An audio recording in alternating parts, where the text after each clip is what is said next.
Halo teman-teman, kembali lagi sama kita di podcast horor malam Jumat. Teman-teman udah nggak kerasa banget kita udah mau ngerayain hari kemerdekaan kita, hari kemerdekaan Indonesia yang ke-80. Untuk itu, karena hari ini adalah hari yang spesial, kita akan membahas tokoh yang spesial juga. Kali ini kita akan membahas tokoh proklamator Indonesia yang membawa Indonesia kepada kemerdekaannya. Kali ini kita akan membahas Bapak Insinyur Soekarno. Sama gua Joshua. Sama gue Aurel. Gue Epin. Aku Misha. Gue Bewok. Chelsea. Ya, langsung aja kita dengar ceritanya.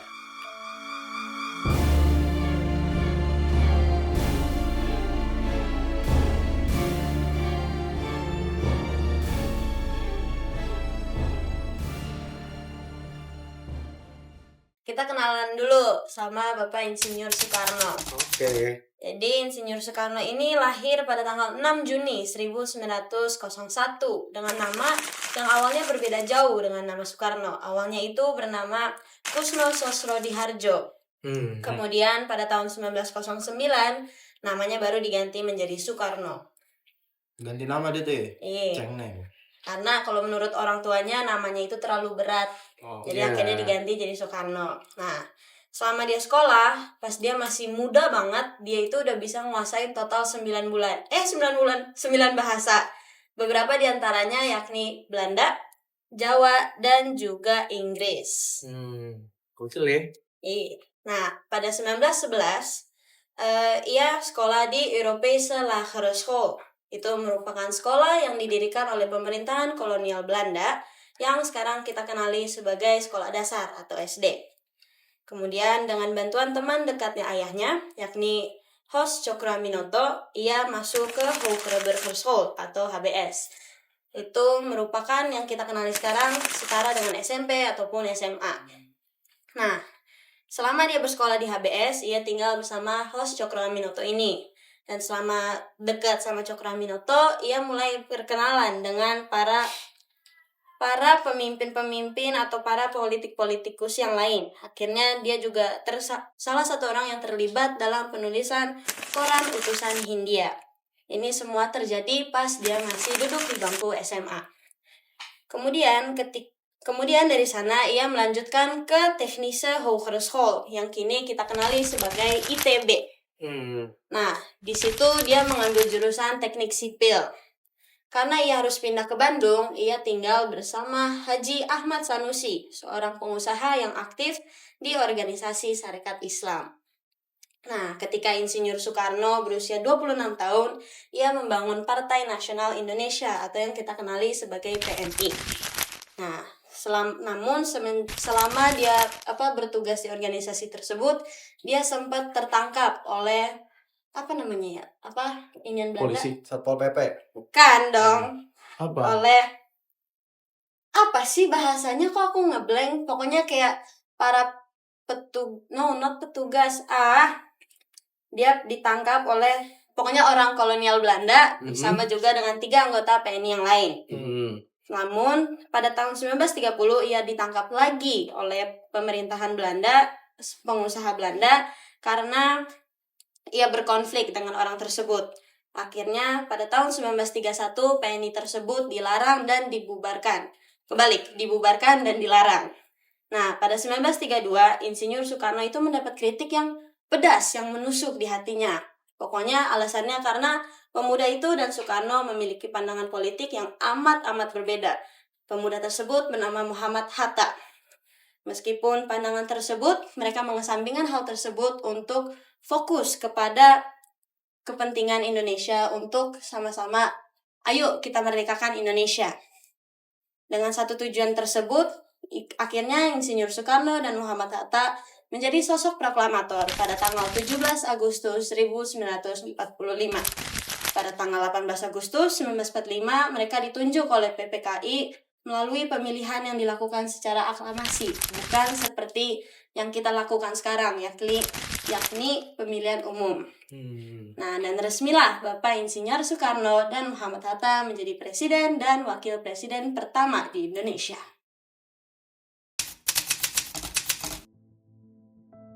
Nah, Bapak Insinyur Soekarno ini dikenal sebagai proklamator, konseptor Pancasila, presiden pertama dan pemimpin revolusi, teman-teman. Beliau juga dikenal dengan banyak kejadian-kejadian yang di luar logika dan di luar nalar, dan menimbulkan banyak teori konspirasi. Nah, di masa jabatan dia menjadi presiden ini, ternyata nggak semulus itu, teman-teman. Banyak pencobaan atau percobaan untuk mengakhiri nyawa dari Insinyur Soekarno ini gitu. Nah, yang pertama ini ada granat di Cikini di tanggal 30 November tahun 1957. Nah, percobaan mengakhiri nyawa Soekarno ini pernah terjadi pada tanggal November 1957. Pada saat itu, Presiden Soekarno tengah mendatangi perguruan Cikini atau Percik, tempat putra-putrinya bersekolah dalam rangka perayaan ulang tahun perguruan Cikini yang ke-15. Tiba-tiba saja granat meledak di tengah-tengah pesta penyambutan presiden. Akibatnya, sebanyak 9 orang tewas dan 100 orang yang mengalami luka. Termasuk juga dengan pegawai presiden, namun Soekarno berhasil selamat dengan putra-putrinya. Tragedi granat Cikini ini membuat 3 orang perantauan dari Bima ditangkap, diduga sebagai antek teror gerakan DITII. Gitu, teman-teman.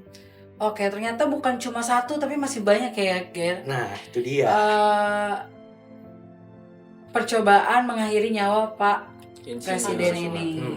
Oke, yang kedua itu ada penembakan di istana pada tanggal 9 Maret 1960. Selanjutnya juga ada tragedi bom pesawat sebagai percobaan mengakhiri Pak Presiden Soekarno pada tanggal 9 Maret 1960. Pada siang bolong, di Istana Presiden tiba-tiba saja dilemparkan tembakan dari Cannon 23mm pesawat MiG Strip 17 yang dipiloti oleh Daniel Maukar. Maukar sendiri merupakan letnan angkatan udara yang telah dipengaruhi Permesta. Konon, bom yang dijatuhkan oleh Maukar mengenai pilar dan salah satu bomnya jatuh tak jauh dari meja kerja Bung Karno. Beruntungnya, pada saat bom dilemparkan, Soekarno sedang tak ada di istana, melainkan tengah memimpin rapat di gedung sebelah Istana Presiden. Wow, Hoki tuh. hoki banget ya. Maksudnya, wah itu kayak kalau dibayangin, selamat lu, gitu loh, selamat gitu. Padahal samping lu, Kagak cagal. keren. Kagak jago. Iya. Kacau teman-teman. Kacau. Nah, Lanjut, Jo. teman-teman, berikutnya ada juga nih percobaan-percobaan yang dilakukan oleh para orang yang gak suka sama Soekarno untuk mengakhiri hidupnya Bapak Soekarno. Berikutnya ada penghadangan di jembatan Raja Mandala. Ini terjadi di April 1960. Nah, percobaan pembunuhan kali ini kejadiannya itu pada saat itu lagi ada kunjungan kenegaraan dari Perdana Menterinya Uni Soviet namanya Nikita Khrushchev ke Indonesia. Nah, sang penjabat tersebut menyempatkan diri untuk mengunjungi Bandung, Jogja, dan Bali. Nah, pada saat si Perdana Menteri itu ke Jawa Barat, Soekarno pasti nemenin dia karena kan tamu kenegaraan. Tibalah mereka lewat di jembatan Raja Mandala. Tiba-tiba sekelompok anggota DITII melakukan penghadangan kepada Soekarno dan Perdana Menteri Uni Soviet. Untungnya, kedua pemimpin tersebut berhasil diselamatkan oleh Pas Pampres. Gitu, teman-teman. Jadi lagi ada kunjungan kenegaraan, dihadang. Ngeri kan? Ngeri. Gue kalau gitu pulang lagi gue nggak jadi. Tidur lah gue di rumah. Nextnya ada granat lagi, guys. Oh. Dari kedua granat yang teman-teman gue bacain, kali ini ada granat lagi. Kali ini terjadi di Makassar. Pada saat itu, Bung Karno lagi mau menghadiri gedung olahraga Matoangin di Makassar. Nah, saat melewati Jalan Cendrawasih, tiba-tiba aja ada granat yang dilempar dari seseorang. Untungnya tuh granat meleset, teman-teman, dan jatuh mengenai mobil lain. Jadi iring-iringan Soekarno nih lagi jalan di Makassar mau ke stadion, tiba-tiba ada granat. Untungnya mobil yang kena tuh bukan mobil dia, di belakangnya dia. Nah, jadilah si Bapak Soekarno selamat dari maut lagi. Ya. Nah, pelakunya ketangkap, namanya Serma Markus Latuperisa dan Ida Bagus Surya Tenaya, dan mereka berdua divonis hukuman mati. Begitu, teman-teman. Oke. 4 ya. Selamat 4 kali. 4 kali ya. Masih ada tuh Masalahnya teman-teman. semua itu terjadi secara tiba-tiba gitu loh. Iya. Maksudnya kayak kita lagi jalan kemana bom gitu dan selamat. Kan lucu ya kalau dibayangin pakai logika lu, nggak make sense pasti dia bisa itu dia. selamat. Kayak dijagain gitu ya. Betul. Kita baca nextnya ya. Mungkin Oke. kali ini apakah selamat? Kita lihat. Gitu ya. Selamat. Coba Nomor apa dua, tuh? selamat. Yang kelima nih, ada penembakan saat Idul Adha pada tanggal 14 Mei 1962. Pada tanggal itu juga terjadi percobaan menghilangkan nyawa Soekarno saat hari Idul Adha. Kala itu Bung Karno hampir saja tertembak dari pelaku yang bernama Bahrum. Saat itu Bahrum berhasil mendapatkan posisi duduk di saf depan dalam barisan jemaah sholat Idul Adha di Masjid Baitur Rahim. Setelah melihat target yakni Bapak Soekarno, Bahrum mencabut pelaku pistolnya yang disembunyikan di balik jasnya ke arah tubuh Soekarno. Beruntung nih, tembakan Bahrum meleset dari Bung Karno dan peluru malah menyerempet Ketua DPR GRKH Zainul Arifin. Akhirnya Bahrum divonis hukuman mati, tapi kemudian mendapatkan grasi. Masih beruntung guys. Beruntung coy. Lagi-lagi. Lagi-lagi. Ya, apalagi misalnya lu nih misalnya Bapak Soekarno nih, gua jadi pelaku pembunuhan ini. Ini jaket jas kan begini kan pasti nggak ada ini. Masa meleset? Begini. Iya, meleset aja udah. Angin kuat ke. Angin kuat. Yang kelima masih dibilang beruntungnya. Tapi Lima loh. apakah cuma 5 kali? Ada lagi teman-teman. Oh, ada. Apa? Cari Apa sendiri tuh, lah. Vin? Apa yang gue bacain ya? Jangan. Jangan dong. Semangat. Yang keenam, ada Apa tuh? penembakan oleh anak buah Kahar Muzakar pada tahun 1960. Pada tahun 1960-an, Bung Karno kembali mengalami percobaan mengakhiri nyawanya dalam kunjungan kerjanya ke Sulawesi. Saat sang presiden berada dalam perjalanan keluar dari lapangan terbang Mandai, tiba-tiba sebuah peluru mortir ditembakkan kepada Bapak Soekarno oleh anak buah Kahar Muzakar. Tembakan lagi tuh. Tembakan diarahkan ke kendaraan Bung Karno, tetapi meleset jauh. Sekali lagi Soekarno berhasil selamat dari maut. Keren. Wow. Tembakan tuh ya. Tembakan. Tadi bom 3, tembakan 2. Dihadang 1. Itu dia 1960 3 kali dia hampir. Iya. Angin Dalam kuat ke angin. Dalam 1 tahun ya. Dalam 1 tahun. Gila. Gagal. Planningnya Ada lagi kurang nggak sih canggih, Bray. selain itu? Ada lagi nggak? Ada. Yang ketujuh. Wow. Granat lagi nih teman-teman. Gue Wih, Eh, gimana tuh? Iya. Nggak ada. baca. Granat di Cimanggis pada Desember 1964. Sini dong, dekat Apaan? Cimanggis. Tahu lu? Bukan Cimanggis Depok. Hah? Kagak tahu.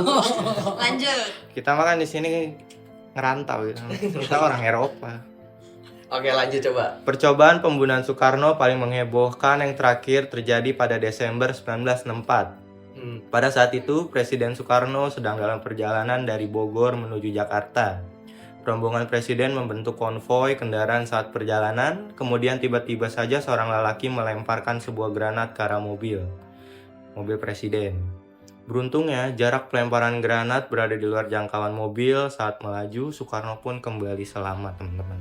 Keren. Itu Aim yang lempar granat kayaknya nggak bagus. Lagi lewes. Ini kayaknya Skill oknum-oknum issue. ini tuh udah kayak kok nggak mati ya? Kok nggak mati Iya, ya? coba Gitu. coba lu temen-temen nggak jangan coba deh, jangan coba kayak kalau teman-teman pun Dipikirin sekali. dipikirkan Iya. kayak lu udah buat planning panjang kali lebar kali tinggi rumus Pitagoras nih ya. Lu lempar apa lu tembak kagak kena. Hoki atau emang belum takdirnya? Iya benar. Hoki belum takdir atau memang Atau emang ada dilindungi. sesuatu. Iya, atau ada sesuatu.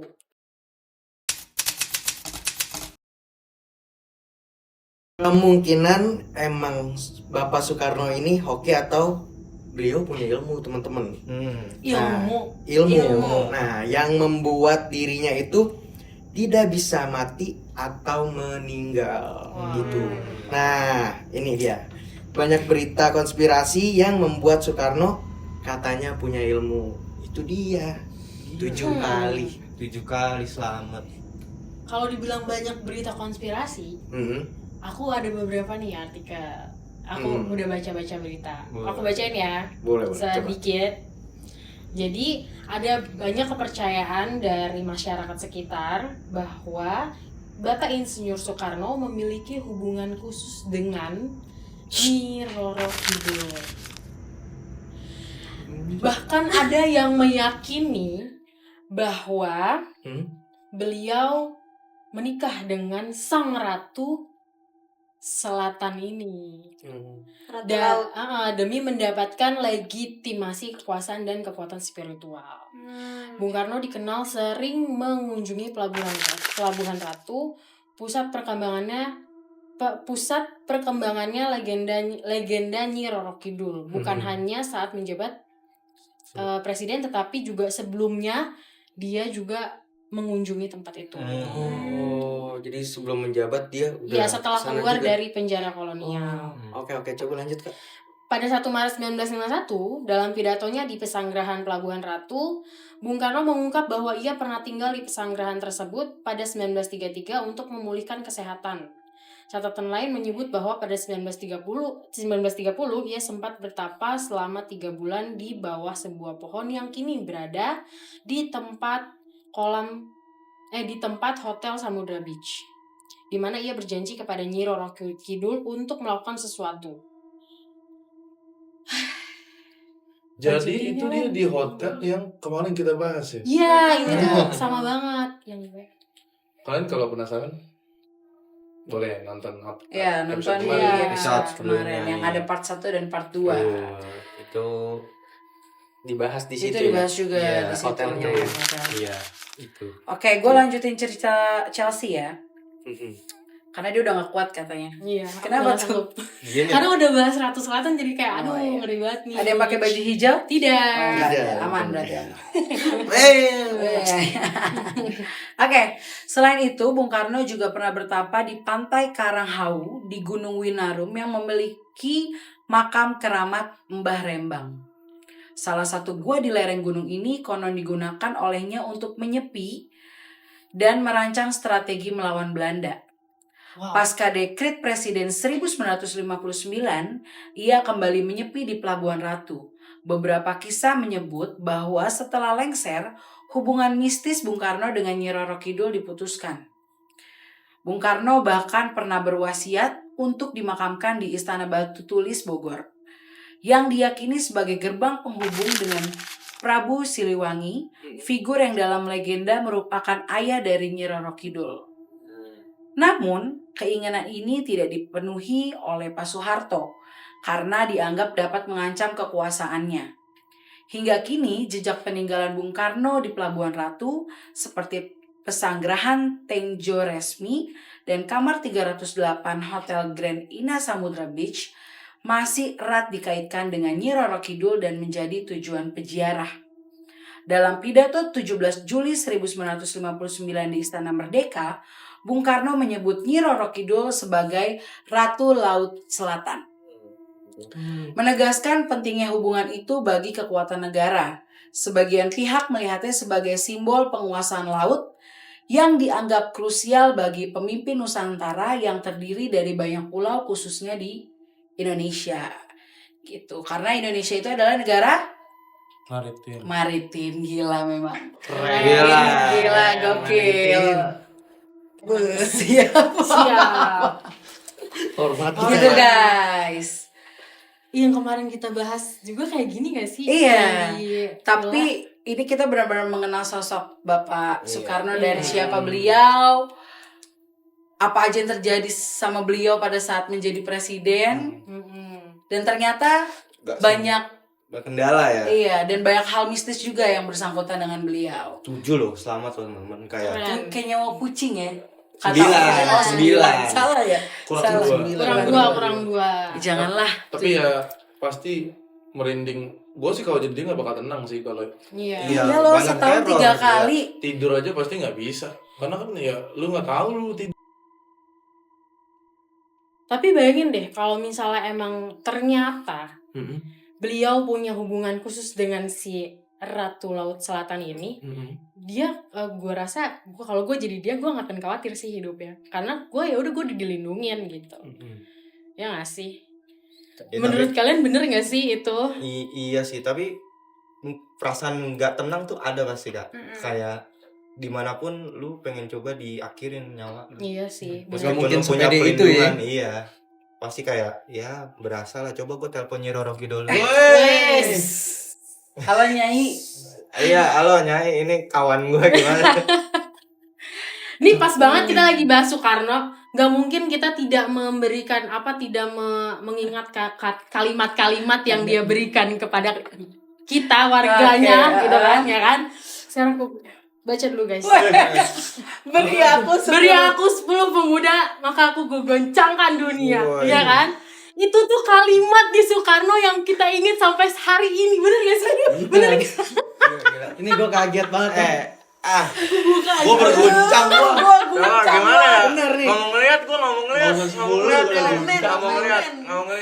Tapi itu kalimat luar biasa banget loh. Iya benar. Baju lu keren banget. Iya, keren banget kan? Gila lu. Udah berguncang banget gue. Itu kalimat luar biasa banget. Sekarang kalau misalnya kalian sambungin ke Ratu Selatan itu, diberikan 10, ya kan?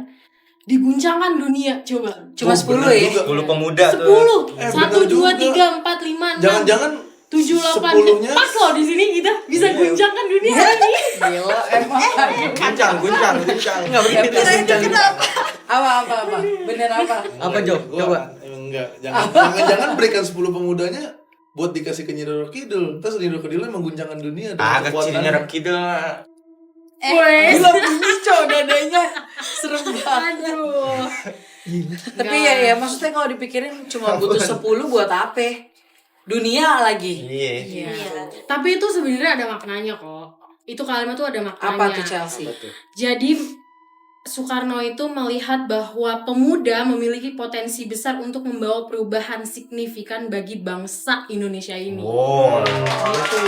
Sebagai pemuda kita menghormat dulu untuk Hormat. Indonesia. Hiduplah Indonesia Raya. Tegak, Ya. gerak. Keren. Gitu. Jadi mungkin kalau misalnya emang benar ya dia punya hubungan dengan Ibu Nyai. ibu Takut salah saya nyebutnya ibunya. benar. Cuma kan ini kita mendapatkan dari Iya, artikel dari ya. artikel dan sudah di search juga. Dan masyarakat Indonesia pun mempercayai akan hal itu Iya, gitu. Tapi gimana menurut kalian? Kalau menurut gua untuk hubungan Bapak Soekarno ini dengan Apa? Kidul Sama-sama. Nyai. Bau kita hijau tahu, bau kita hijau. Iya, Iya lagi. Guncang. Guncang nih. Aduh. Nah, lanjut.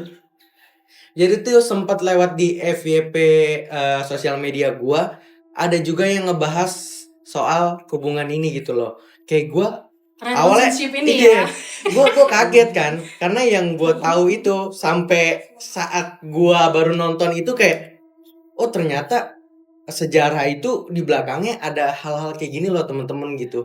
Nggak cuman perjuangan gitu. Gua kayak, oh kayak gini ya ternyata ya. Itu gua kaget sih, jujur aja. Sampai ada hubungan Ada yang kayak sisi gelapnya ya. Iya, Nggak itu cuma dia. sisi yang keren-kerennya doang, baik-baik doang. Itu dia. Tapi karena mungkin zaman dulu tuh berbeda kali ya sama zaman sekarang. Dulu kan pasti ya apa ya? Kepercayaan kliniknya di Indonesia tuh sangat kuat gitu loh. Iya, benar, iya. benar. Jadi mungkin ya memang salah satu biar bisa bertahan hidup Dan merdeka dan merdeka bersekutu atau mempunyai hubungan dengan dunia lain. lain. Ya, Mencari Iya. kekuatan. iya mencari kekuatan yang tidak kasat mata. Kan kalau orang luar negeri mana ngerti gitu. Iya. Orang Uni Soviet nih Iya. pakai Ya, mungkin- gendam kita Iya, ngirimnya makanya kan. mungkin kalau misalnya ini si beliau pun udah gerah kali ya, udah kan Iya. semua 350 tahun ya dijajah Tuh, oleh dijajah terus mungkin Belanda. Gak usah gitu kayak dong. kan. Minta maaf Dijajah nih. oleh Belanda. Iya gitu benar kan. Belanda. Tapi udah gerah gitu, jadi udah deh gitu kan. Benar-benar mungkin itu salah satu alasan yang membuat akhirnya diputuskan, maksudnya Bapak Soekarno memutuskan untuk udahlah kali harus kayak gini dengan cara seperti ini. Mungkin takut tau gue sebenarnya kalau bahas-bahas itu tuh. Takut It's kelelep. okay. Lu takut kelelep tiba-tiba lu Tapi lagi tidur. jujur li, anjay, jujur li gue percaya mitos kita nggak boleh pakai baju hijau. Ya, gue tahu itu. Jadi Kamar 308 juga gue tahu. iya, itu jadi gua nggak tahu bener ada kerajaan di bawah atau enggak, tapi kalau lu suka denger podcast horor yang menceritakan tentang itu, tentang soal Nyi Roro Kidul, itu semua ceritanya sama dan fakta. Gitu. Katanya hijau kan warna kesukaannya sih. Betul, Beliau. kesukaan Nyai. Cuman ya logikanya mungkin kalau lu pernah pakai baju hijau di pantai takut keseret ombak nyaru nggak Iya, kelihatan. itu logikanya ya, Jo. Betul. Enggak sih, enggak. Karena sebagai seorang diver, nggak suka gua. Itu warna-warna yang kalau misalnya kita ke laut, hijau bukan salah satu yang hilang gitu. Aduh, langsung dia Pak. Enggak, gue lagi mikir Tegeru warna Gus apa ya? Megi maga naga-naga. Ya intinya yang Kak Jos bilang nyaru gitu enggak juga sih. Oh, berarti kalau secara ilmu perlautan mermaid itu bukan warna hijau gitu kan? Iya, maksudmu? nggak masuk kategori. Karena justru warna hijau itu warna paling sering gitu loh. Itu yang warna paling umum gitu. Mungkin kapan-kapan kita bisa kali ngomongin tentang kelautan gitu. Karena kan masih banyak gitu kan yang bisa ditelusuri. Kayak Atlantis itu kan dalam banget. Apalagi kayak apa aja sih yang ada di bawah situ. Iya. Gue pengen tahu sih hantu di bawah laut tuh apa aja. Hantu ya. Hantu air. Iya. Hantu Gue ikan. pengen tahu banget kehororan di bawah laut tuh apa. Jadi gue Oh, pengen kita ke laut. Boleh. Ayo. Ada Patrick. Nyari battery. Enggak. Patungan berapa? Iya. Enggak, ntar gua Cara chat Bapak. Nyai. Aman Oh, aja. chat Nyai. Naik kereta kuda ya. Kereta Jemput kencana. lu. Iya, lu dijemput Min abis ini. Oh, lu nggak tahu menau udah kalau lu jemput. Oke guys, Jangan nelpon jadi gua aja. itu adalah suatu ilmu ya buat kita semua yang Sejarah pastinya ya. sejarah mengenai Bapak Presiden pertama kita di Indonesia yang kita harus acungin jempol, tepuk tangan dulu buat Pak Presiden kita. Teman-teman, Iya, apa sebelum itu, teman-teman? kita memberi ini gak sih kayak selamat Hari Nasional Oh 17 iya, Agustus. betul. Iya. Kita mengucapkan Selamat Hari Merdeka. Iya, Hari selamat, Merdeka. Selamat Hari Merdeka. Ngucapinnya tuh gimana ya? 17 Oh, iya, Agustus bagus. tahun Enggak ya? Apa gimana sih? Iya. Dirgahayu RI ya, Dirgahayu Dirgahayu Indonesia. Selamat Dirgahayu hari. NKRI Yang ke yang ke-80. Merdeka, merdeka. Oke, ayo. Ayo. 1, 2, 3. Dirgahayu NKRI yang ke-80. Selamat ulang tahun Indonesia, merdeka, merdeka, merdeka. Terus merdeka ya, jangan Yes. pernah kita dijajah lagi nggak? Nah, Betul. gua paling depan. Kita maju di Depan buat lari. depan rumah. Oke, teman-teman udah menyaksikan episode ini, episode Hari Kemerdekaan Indonesia yang pasti kita belajar tentang gimana caranya Bung Karno selamat dari yang nggak seneng lah sama dia. Iya.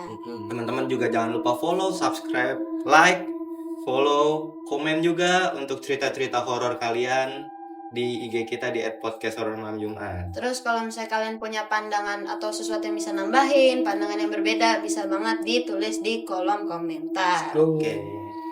Karena kita juga sekarang bukan tentang horor doang ya. Iya. Kita juga belajar Kayak gini nih semuanya, sejarah. kayak konspirasi sejarah yang ada di Iya. Indonesia. Matematika juga bisa. Oke.